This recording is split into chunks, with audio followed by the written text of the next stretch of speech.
Hello, everybody. David Shuster here. Donald Trump's Attorney General Pam Bondi, who continues to withhold most of the Epstein files, is now facing bipartisan calls for her impeachment.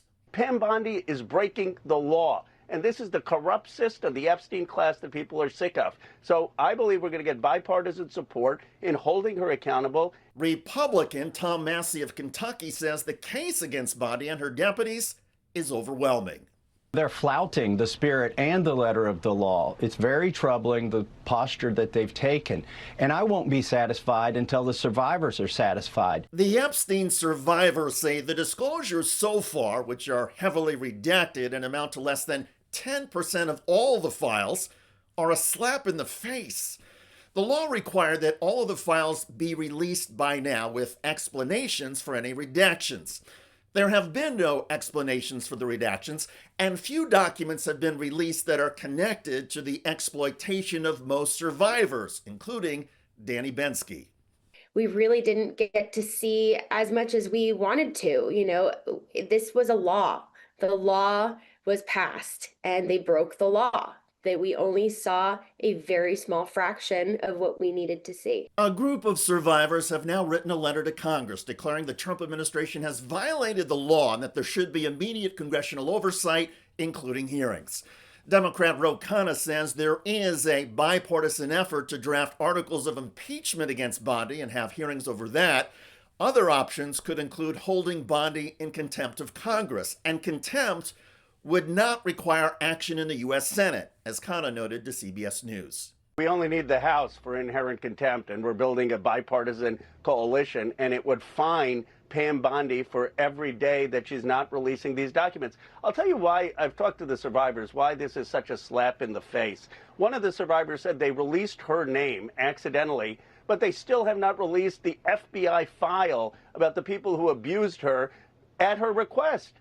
And the problem here is that there are rich and powerful people. We all know this. There are 1,200 victims. They're rich and powerful people who either engaged in this abuse, covered it up, or were on this island. And what the American people want to know is, who are these people? And instead of holding them accountable, Pam Bondi is breaking the law. On top of violating the legal requirements that Congress passed and President Trump signed, the Justice Department is also withdrawing some of the images it posted. The Justice Department is citing victims' privacy concerns. One image taken down and later restored features Donald Trump. The DOJ said it eventually determined that no Epstein survivors were in the photograph. Another photo that was posted, then taken down, and remains unavailable on the DOJ website as of this report, is this picture of Donald Trump on a plane with a young girl. The girl is not his daughter. The Justice Department has also redacted Donald Trump's name from documents that were publicly released last year with his name. For example, in 2024, a court released this grand jury document. It read, "A victim, she confided in me about her casual friendship with Donald. Mr. Trump definitely seemed to have a thing for her, and she told me how he kept going on about how he liked her pert nipples. Donald Trump liked flicking and sucking her nipples until they were raw. One evening when we were showering together, she showed me her nipples. They looked incredibly painful as they were red and swollen, and I remember wincing when I looked at them. I also know she had sexual relations with Trump at Jeffrey's New York mansion on regular occasions, as I once met Jen for coffee just before she was going to meet Trump and Epstein together at his mansion." This document, just released again, this time by Pam Bondi's Department of Justice, blacks out every Trump mention. Donald Trump, Mr. Trump are all redacted. So why would the Bondi Justice Department redact Trump's name on a document that had already been released with his name?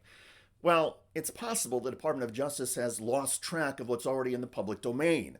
In any case, the aggressive redaction effort now demonstrates that all files in the Department of Justice and FBI possession, even if there are duplicates elsewhere, have been scrubbed and blacked out to try and eliminate Donald Trump's name everywhere.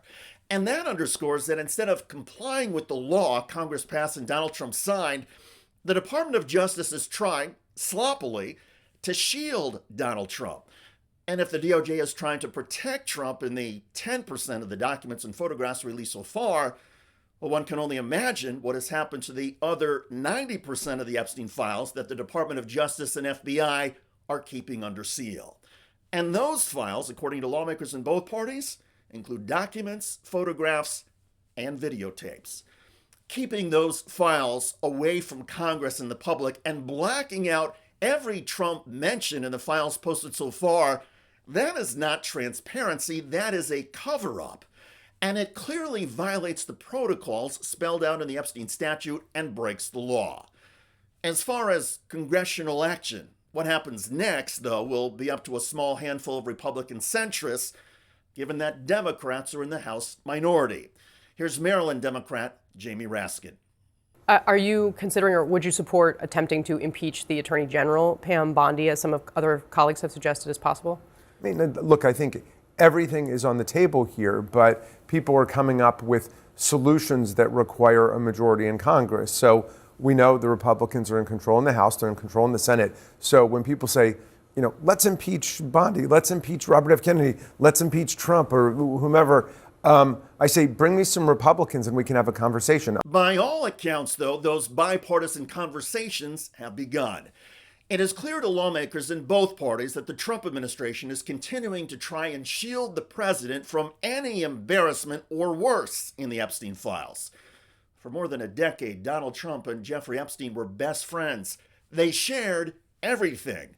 And instead of coming clean about Trump and Epstein, Pam Bondi's Justice Department seems to be engaged in a criminal cover-up. Lawmakers in both parties say there will be consequences for Bondi and eventually consequences for Donald Trump himself. By the way, Donald Trump's ICE agents are intensifying their migrant deportation raids and arrests in Minnesota. A group of protesters recently confronted agents with snowballs, prompting the agents to melt down. In Minneapolis, that ICE SUV just got hit by a block of snow. Oh, come on! Come on! Now, after a snowball, the agents are firing pepper spray. Yeah, we're good! We're good! Yes, the ICE agents cannot handle snowballs. Thankfully, nobody was hurt by the pepper spray or snowballs. Minutes earlier, protesters taunted and recorded ICE agents. And when a young woman approached a Fed vehicle, an agent pushed her. Get a new job! Check out that video at the link below. It generated a lot of comments on YouTube. One of the most popular is from Carol, who wrote, "I'm proud that these Americans are sticking up for our immigrants." Indeed. I look forward to reading your comments about lawmakers in both parties in Congress sticking up for the Epstein victims, file transparency, and accountability for Attorney General Pam Bondi. I'm David Shuster. Thanks for joining us.